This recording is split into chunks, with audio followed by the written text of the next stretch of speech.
We're approaching some abandoned buildings that look like more factories from the past.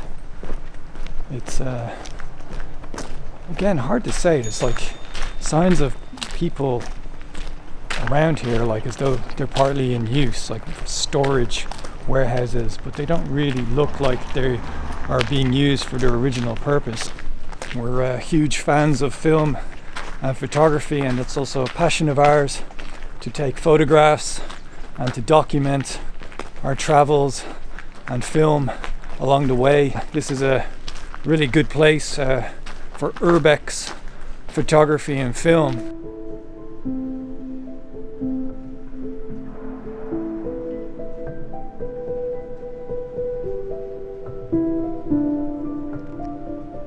I suppose there's so many abandoned places across Europe and, well, the world, the Western world. A lot of factories that have been abandoned. Just walking along the river, and yet more abandoned warehouses or factories. Just have a look in here.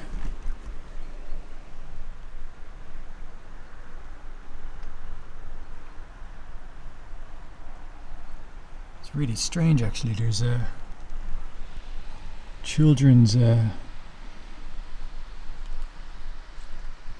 toys on the ground. I don't know if people are sleeping rough here.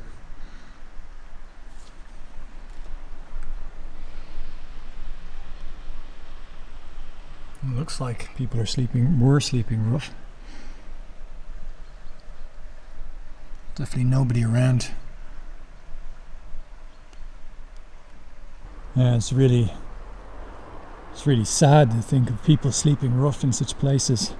It's like, really, what a world we're living in 2022.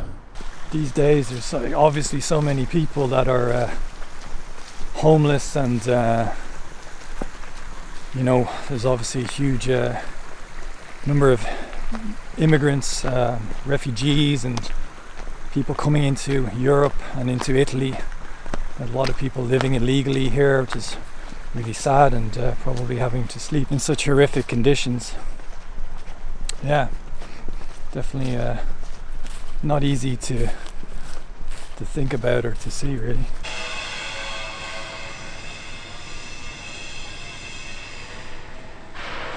It is amazing when you think about it, all the people that would have been employed in these factories. I can't get my head around it because there's so many. Yeah, there's so many of them, and you're talking like thousands of people. I read about one factory that we plan on visiting. It's an old paper mill, dates back from the 1600s, but was hugely expanded in the 1800s. And at its height in the 20th century, after the Second World War, it employed 3,500 people. Wow. And that was a big factory, it seems. But still, all of these factories, like, they're quite big, most of them. And just abandoned, all of them pretty much, apart from one or two that look maybe like they're being used for something like not what they were originally built for. But it's really crazy. You're thinking like maybe just stepped over some dog doo-doo. Maybe some tens of thousands of people might have worked here. It's not really surprising then when you see how many buildings and houses are completely empty in those Italian towns. If all the employment kind of went away, yeah, the result is that a lot of those towns are half occupied only. Yeah, there's so many houses for sale, apartments for sale everywhere, that for sure it's had a huge impact on that. Just looking here, and just see the railway line, and goes right by this factory. It's totally abandoned again. Well, if I had €1 for every abandoned building along this walk, I'd be a very rich man. We'd be millionaires. I'm just walking along the old railway line in the Olona Valley, where we can see the remnants of it. It was very important for all these factories in the 1800s, in the mid to late 1800s. And it was a reason why so much industry thrived here. But now, of course, it's all abandoned, which is sad to see, but it's been abandoned for many, many years.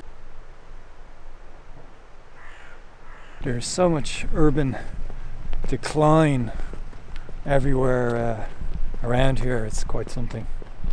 I mean, it's a really beautiful place. On a day like today, kind of when it's grey and overcast, kind of ominous in the atmosphere, and you see all these abandoned ruins, it's a bit ghostly.